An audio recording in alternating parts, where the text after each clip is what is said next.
Соңғы арманым. Менің Алматы қаласына келгеніме 3 күн болды. Қала шетіндегі Алатау шипажайына орналасқанмын. Бірақ ем-дом қабылдау, дем алу деген ойымда жоқ. Таңертеңнен кешке дейін сенделіп, қала көшелерін кезіп, өзіңді іздеп жүрмін.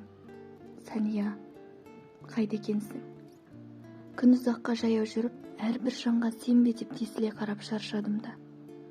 Жол бойындағы аялдамаға келіп отырып, бір сәт өзіммен бірге жүрген, сонау алыста қалған ауылдағы кездерді қиялыммен шолып өттім. Мен Целиноград қаласындағы ауыл шаруашылық институтын тамамдап, ауылға оралғанда саған бірден көзім түсті.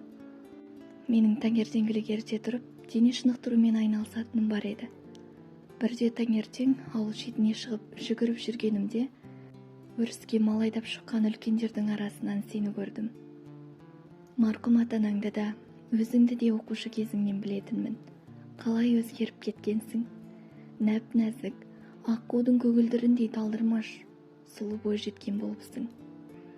Күнде таңертең алаңдап сені іздейтінді шығардым. Біздің жақта күз ерте түседі ғой. Сондай бір қара суықта сен аулаға түсірген шөпті белің майысып, жалғыз өзің мал қораға тасып жүргеніңді көріп, шыдамай қасыңа жүгіріп бардым. Сәнияш, мен көмектесейін. Сен үйге барып жылынып ал. Жаурап қалыпсың ғой, дедім. Алма жүзің шиедей болып қызарып. Аға, ыңғайсыз болар, өзім ақ тасимын ғой, дедің. Сол күні саған көмектескеніме өзім ырза болдым. Соңғы уақыт әр нәрсені сылтауратып, көршілерің Ахат досымның үйіне де жиі баратынды шығардым. Ахаттың анасы ақ жарқын адам еді.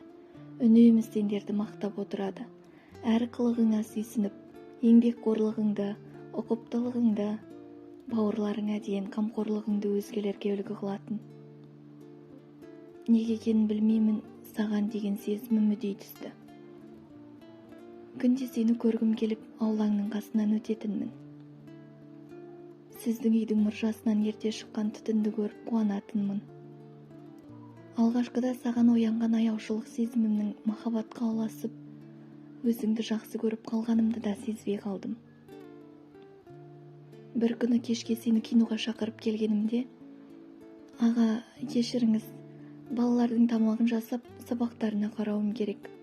Оның үстіне үйдің де шаруасы бар. Киноға бара алмаймын. Және Гүлбаршын тәте көріп қалса ұят болар. Жауап осы болды. Мен үнсіз төмен қарадым.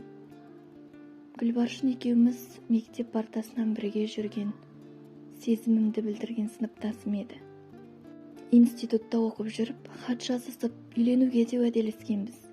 Бірақ өзіңді көргеннен соң Гүлбаршынды ұмыта бастағандаймын. Тек сені ойлаумен жүрдім. Гүлбаршынның әкесі мен менің әкем бір ауданды басқарып отырған жақсы жора жолдас. Кейінгі уақытта бірін-бірі құда атап кеткен тату жандар еді. Екі оттың ортасында жүрдім. Осыны сезген анам. Балам, шеше қарғысы боқ, әке қарғысы оқ деген. Бір аудан бетіне қарап отырған әкеңді жерге қаратпа. Сенің ана жетім қыздың үйін жағалап жүргеніңді қазір бәріміз де білеміз. Анамның дауысы қатаң шықты. Жүрекке әмір жүрмейді. Мен Сәнияны сүйемін, оны бақыт етіп, бауырларына көмектескім келеді деп айтқым келетін. Әттең, айта алмадым. Әке мен шешенің қас-қабағына қарап өскендіктен, оларға қарсы шыға алмай Гүлбаршынмен отау құрдым. Бәрі дұрыс. Ата-анам да, Гүлбаршын да риза. Елі жұрт, ағайын туыс үшін аудандағы бақытты шаңырақтың біріміз. Бірақ менің жүрегім сені іздей берді, Сәнияш. Сол жазда бауырларың мектеп бітірген соң, Алматыдағы нағашыларың сендерді көшіріп әкетті. Кейін біздің ауылдан Алматыға барғандар көк базарда алма сатып жүргеніңді көрген екен. Міне, арада 32 жыл өтті. Қазір қайда? Қандай күйде жүр екенсің, Сәнияш? Сені қайдан іздеп, қалай тапсам екен, Сәния? Мен осындай ой құшағында отырғанда, қасыма ұзын бойлы сұлу жігіт келіп: Аға, Мұрат аға, ассалаумағалейкум. Танымай қалдыңыз ба? Мен сіздің ахат досыңыздың көршісі Бақытпын ғой. Сәнияның інісімін ғой, дегенде көктен іздегенім жерден табылғандай қуанып кеттім. Бірақ сабыр сақтадым. Қал жағдайларын сұрастырдым. Сенің атыңды атауға бата алмай тұр едім. Бір кезде Бақыт: аға, сізді көріп сонау ауылды көргендей болып тұрмын. Үйге жүріңіз, болмаса бір мейрамханаға барайық, әңгімелесейік дегенде келісе кеттім. Мен үнсізбін. Бақыт Алматыға алғаш келген күндерін, басынан өткендерін маған айтып жатыр. Аға, Алматы деген қала біздің аудан емес екен. Алғашқы жылдары көп қиындық көрдік. Пәтер жалдап тұрдық. Сәния тәтем бізді оқыту үшін үй иесі тетя Клаваның алмаларын базарға апарып сататын. Әйтеуір тыным таппады, ұйықтамады, тұрмысқа да шықпады. Бізді асырап оқытты, тәрбиеледі, адам қатарына қосты. Тырнақтап жүріп тиын жинап қала шетінен бір үй сатып алдық. Бізді көшіріп әкелген нағашым ауру болып қалды. Басқа сүйенеріміз де жоқ. Біз 3 жетім тек Сәнияға қарап өмір сүрдік. Мен үйленіп, сәбилі болдым. 1 жылдан соң бөлек шықпадық. Күйеуге шықпаған апаңмен бірге тұрмаймын деп әйелім кетіп қалды. Осы соққы Сәнияға ауыр тиді. Тек менен кейінгі Азамат пен Айғаным жоғары оқу орнын бітіріп, өз өмір жолдарын тапқан соң тіршілігіміз қайта түзеле бастап еді. Бірақ соңғы уақыт Сәния көп ауыратынды шығарды. Жиі құлап қала беретін. Дәрігерге қаратсақ, басында қатерлі ісік бар екен. Кіші қарындасым Айғанымның ата-анасы адамгершілігі мол жандар. Атасы Астанада үлкен шенеулік болса да бізге қарасып, Алматының ортасынан үлкен сарайда үй сыйлады. Кезінде кетіп қалған әйелім қазір үйден шықпайды. Бірақ менің бір суынған көңілім қайта жылынар емес. Бір жағынан баламды да қимаймын. Қазір үйге барғым келмейді. Оның үстіне үйде Сәния да жоқ. Оны Германияның Лейпциг қаласындағы бір клиникаға Айғаным қарындасым енесі Клара екеуі алып кетіп емдетіп жатыр. Біздің құдаларға деген алғысымыз шексіз. Олар құда-құдағы емес, әкеміз бен анамыздай қамқорымыз болды.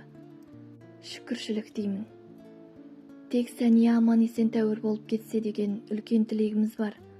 Осылай аға, осындай өмірді бастан кешіп жатырмыз. Ол алдындағы шарапты тауысып ішіп қойды. Мен Бақыт бауырымның үйге жүр деген сөзіне уәж айтып, мекен жайын, телефон нөмірін жазып алып, бауырыма ұзақ басып қимай қоштастым.